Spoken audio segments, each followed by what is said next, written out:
okay, so I've known you for 11, 12 years max. Okay. 11 years. Let's say 11 years. No, more than this. Yeah, I think 12 years, right? Not more. Between 13 and 15. No. I started you remember? Anyways, it's been a very long time. Italian Wine Podcast. Chin Chin with Italian wine people. Welcome to On the Road Special Edition with Stevie Kim. In part 2 of Stevie's visit to San Polo in Tuscany, Marilisa Allegrini sits down for an in-depth and personal interview with Stevie to talk about her decision to add Tuscany's wines to her eponymous and world-famous estate in Veneto. Listen, okay, so let's start tasting Rosso. Rosso. So do you want to tell me a little bit about this event? There's a new event. It's called Rosso di Montalcino. Red. I think that is something very important for the community, but also for the consumers, because Rosso di Montalcino needs to reach a different status, in my opinion.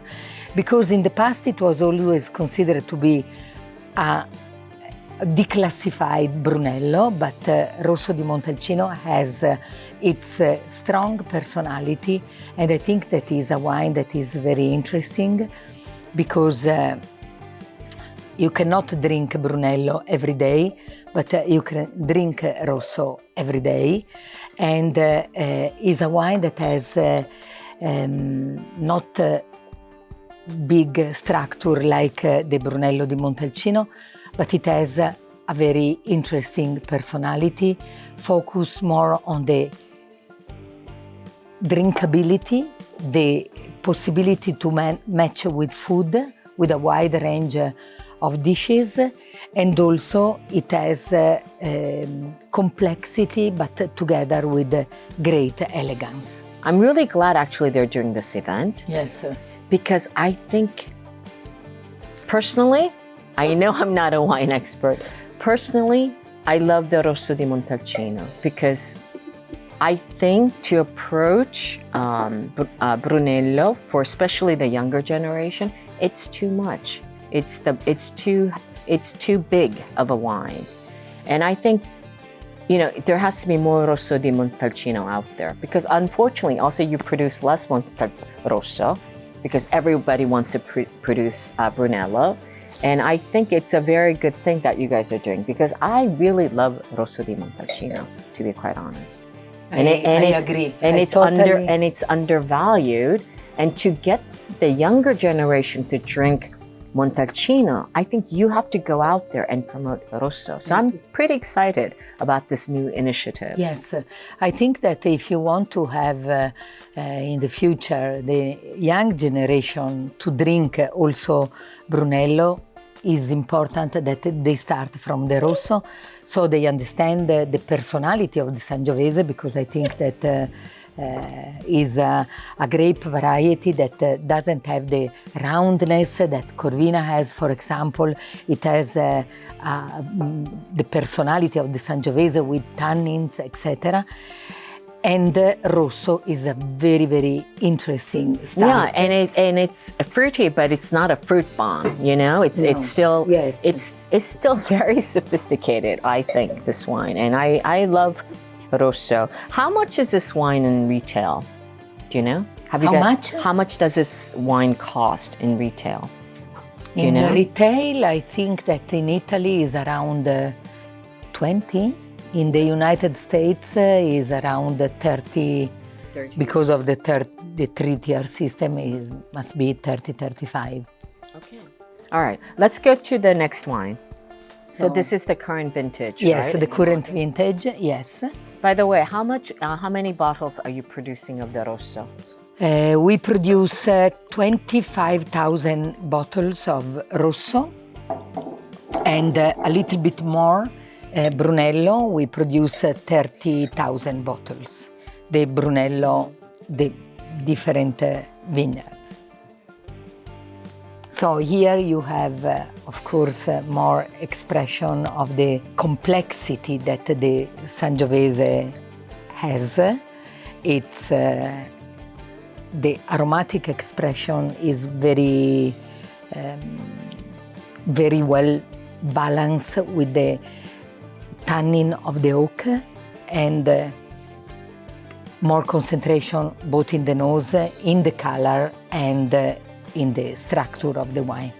More body, more acidity, and you can immediately understand that there is also great possibility for the wine to age.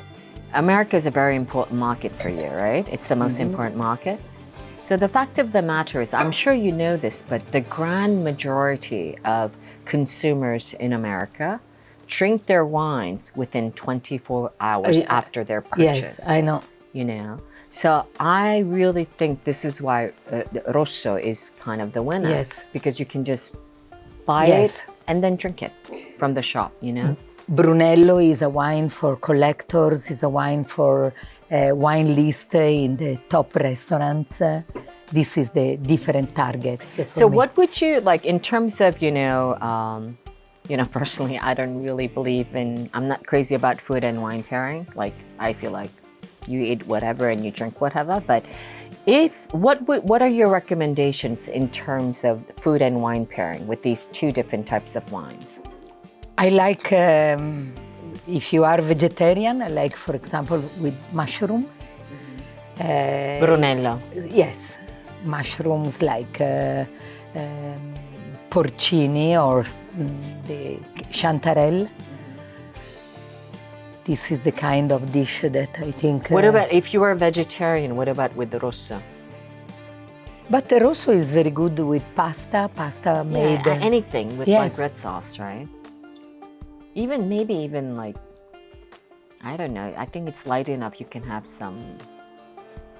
Fish? Yeah, like tuna. Maybe tuna, yes, can be, yes. Anyways, listen, so I want to talk to you a little bit about sustainability, because like Ricardo told me that you're really a sustainable, person.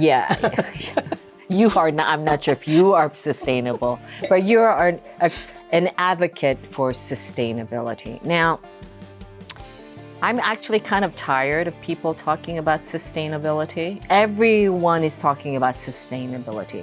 So what I want to know from you, Marilisa, what do you mean by sustainability? Circumscribed to your wine and your winemaking and vineyard management. You know, Stevie, I don't agree with you because I think that you never agree with me. Sustainability is a philosophy and is a concept that we all have to embrace. And sustainability for me means respect of the nature and the respect of the people that work in the vineyard. And when you have these two concepts together, sustainability becomes the mission of the company. And so I think that we all have to go in that direction. And sustainability is a very wide concept. Organic is not to use chemical products in the vineyard and to use not to use sulfite in the vinification process or use very little, but sustainability is a concept that for me is very, very important. And I'm very happy that I started with this thing in Valpolicella, in Bolgheri, in Montalcino. We already have the certification in the 3 companies. And what kind of certification we have you got? The Equalitas. Okay, what does that mean? What does Equalitas, for people who are unfamiliar? Means that you have to follow a specific process, but also that you have to respect the people that work for you, which is, for me, is the most important thing, because they have to live in a company where they feel comfortable and where they feel that they are respected and they are happy. This is, I think, for my approach as an entrepreneur, the most important thing. Listen, let's drink your Poder Novi, which is your single Why don't vineyard. you compare the two wines? Oh, I threw away I give you the- another glass. Thank you. So the color is a little bit darker, but not But that pretty much. similar. Yes, Are they the same vintage? yes, They are the same vintage? yes. Okay. But you know, what we do with the different wine is not only that we select from different vineyards, but also we use different vinification process. So Brunello is vinified in concrete. Another important thing that San Polo Winery have is that we have the concrete tank, and it was the previous owner. So we were one of the very first winery that have a concrete tank here. Yes. So it's fermented in concrete, the other one is fermented in oak. But this is much more rounder. Yes, but this has more intensity. It's more everything. The Poder Novi has more intensity. It's more Well, you intense. once, like, I can't remember, was it last year or the year before, you had like some wine which was 100 points? It was Vigna Vecchia, Vigna Vecchia, 2015. my wine. Your Yours- wine. Yeah, you Your see? wine. Vigna Vecchia 2015. It was my first 100 points. I couldn't sleep the night that I knew that I received the news, because 100 points is something. It means your wine is perfect. Yes. What does that mean, though? I mean, seriously. Let me ask you, I don't know if you're going to say it, but getting 100 points, did it make any difference in terms of sales? Or it's mostly prestige? No, it changed a lot of the perception of the winery in terms of the appreciation by the consumers. And the 100 points bring to a winery the collectors, because this target of consumers they look for this